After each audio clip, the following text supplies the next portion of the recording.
नमस्कार, आप सभी का स्वागत है। देख रहे हैं आप सी न्यूज भारत में। गौरी आपके साथ। खबर मध्य प्रदेश से है, जहां भिंड में मंगलवार को कांग्रेस के पूर्व अध्यक्ष राहुल गांधी ने भाजपा पर और नरेंद्र मोदी पर जमकर निशाना साधा। उन्होंने अपने हाथ में लिए संविधान की प्रति को दिखाते हुए कहा कि ये देश के गरीब लोगों की आत्मा है, इसको दुनिया की कोई शक्ति छूने वाला नहीं है।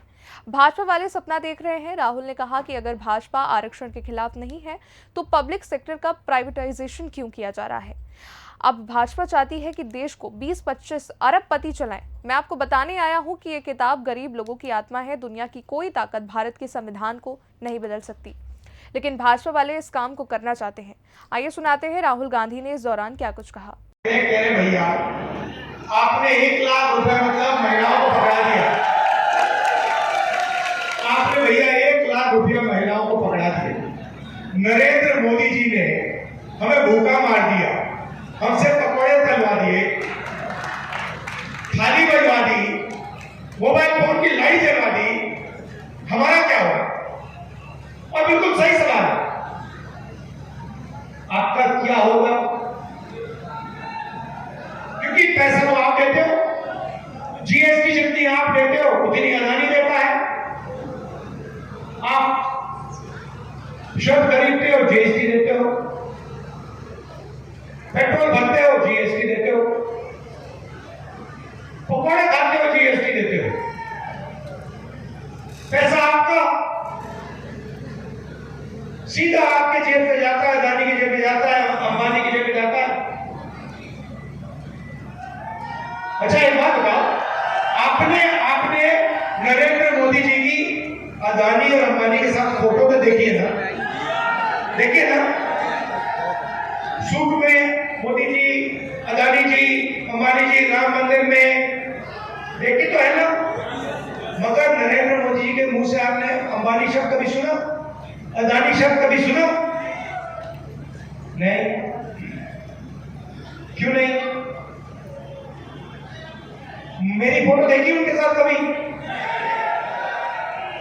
मगर मेरे मुंह से शब्द निकलता है अदानी अंबानी, है ना।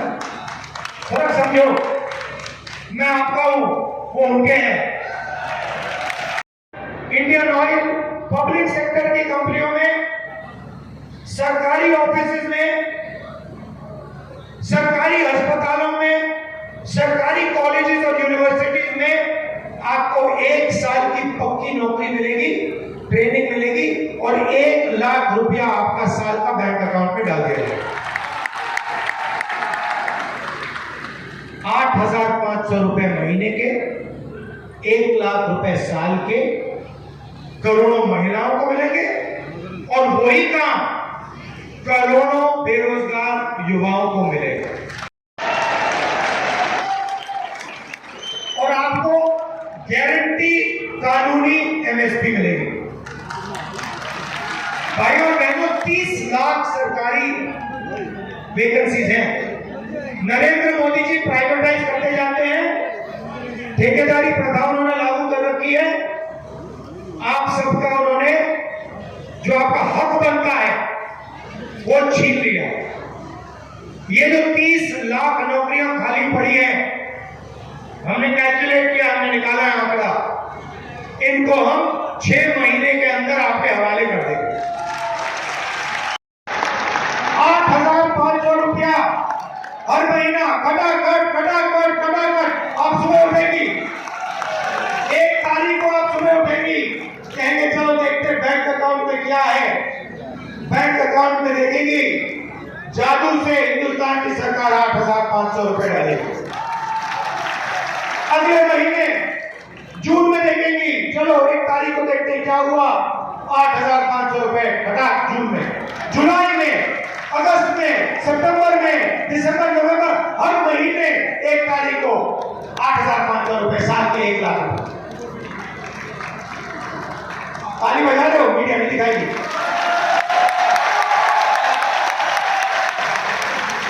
हमने मनरेगा किया। मीडिया का हर पत्रकार कहता है देखो गरीबों की आदत बिगाड़ रहे हैं, मजदूरी के लिए पैसा दे रहे हैं और कहते हैं गरीबों की आदत बिगाड़ रहे हैं। अदानी को बिना मजदूरी, बिना कुछ लाखों करोड़ रुपए देते हैं तो कहते हैं देखो देखो देखो विकास हो रहा है। गरीबों को पैसा दो तो आतंकवाद दो, और अरबपतियों को पैसा दो तो देखो विकास हो रहा है। तो हमने मन बना लिया 10 रुपए उनको मिलेंगे तो 10 रुपए आपको मिलेंगे, लाख रुपए उनको मिलेंगे तो लाख रुपए आपको मिलेंगे, करोड़ रुपए मिलेंगे तो करोड़ रुपए मिलेंगे, 1000 करोड़ मिलेंगे तो 1000 करोड़ देते हो। 16 लाख करोड़ रुपया भाई और बहनों, 16 लाख करोड़ रुपया 22-25 लोगों का नरेंद्र मोदी जी ने कर्जा माफ किया है। मैं आपसे पूछना चाहता हूं, कितने किसानों का कर्जा माफ किया, कितने मजदूरों का कर्जा माफ किया, कितने छोटे दुकानदारों का कर्जा माफ किया, कितने बेरोजगार युवाओं का कर्जा माफ किया। गरीब व्यक्ति प्राइवेट अस्पताल में जाता है, लाखों रुपए का कर्जा हो जाता है। कभी नरेंद्र मोदी जी ने कहा कि हाँ मैं गरीब का कर्जा माफ करूंगा? कभी नहीं किया, कहा भी नहीं, किया भी नहीं। भाई और बहनों, 16 लाख करोड़ रुपए पता है कितना होता है? पता है कितना होता है? नहीं मालूम, मैं बताता हूं। हमने किसानों का कर्जा माफ किया था जब हमारी सरकार थी। अगर आप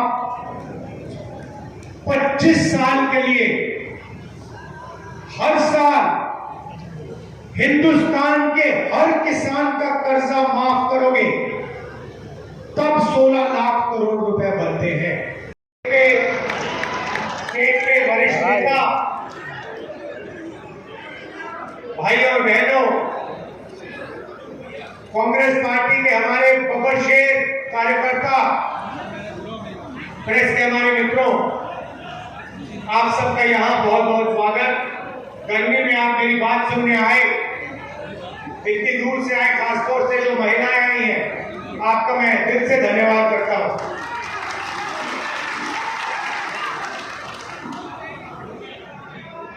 ये चुनाव मामूली चुनाव नहीं है। इस चुनाव में दो विचारधाराओं की टक्कर है। एक तरफ कांग्रेस पार्टी, इंडिया गठबंधन,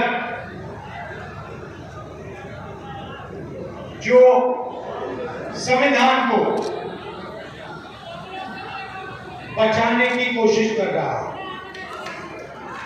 ये जो मैंने आपको दिखाया है, ये कोई मामूली किताब नहीं है।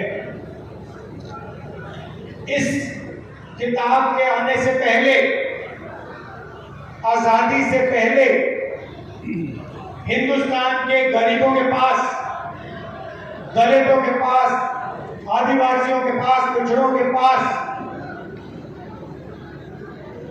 कोई हक नहीं थे। जो मिला है किसानों को, गरीबों को, मजदूरों को, पिछड़ों को, दलितों को, आदिवासियों को, गरीब जनरल कास्ट के लोगों को, जो भी कुछ मिला है इस किताब के कारण मिला है। और अब प्रधानमंत्री ने, अमित शाह ने और उनके अलग अलग एमपीज ने मन बना लिया है कि अगर वो चुनाव जीतेंगे तो वो इस किताब को फाड़ के फेंक देंगे। लड़ाई है भाइयों में। और मैं आपको ये कहना आया हूं कि जो भी देश में प्रगति हुई है, जो भी गरीबों को मिला है, चाहे वो मनरेगा हो, जमीन अधिग्रहण बिल हो, सफेद क्रांति हो, जमीन का हक हो, सब गायब हो जाएगा। बीजेपी चाहती है कि ये किताब फेंक दी जाए और देश को 20-25 अरबपति चलाएं। हिंदुस्तान में पब्लिक सेक्टर बना, जी मैं डाल रहा हूँ। गरीबों को आरक्षण मिला, सेना में आपकी भर्ती होती है, पेंशन मिलती है, सारे के सारे अधिकार इस किताब से मिलते हैं। ये जो चुनाव है, ये जो चुनाव हो रहा है, लोकतंत्र जो है, जिसमें दलितों को, पिछड़ों को, आदिवासियों को, गरीब जनरल का। भिंड से सी न्यूज संवाददाता विनोद की रिपोर्ट। इस रिपोर्ट में बस इतना ही। देश दुनिया की बड़ी खबरों के लिए देखते रहें आप सी न्यूज भारत।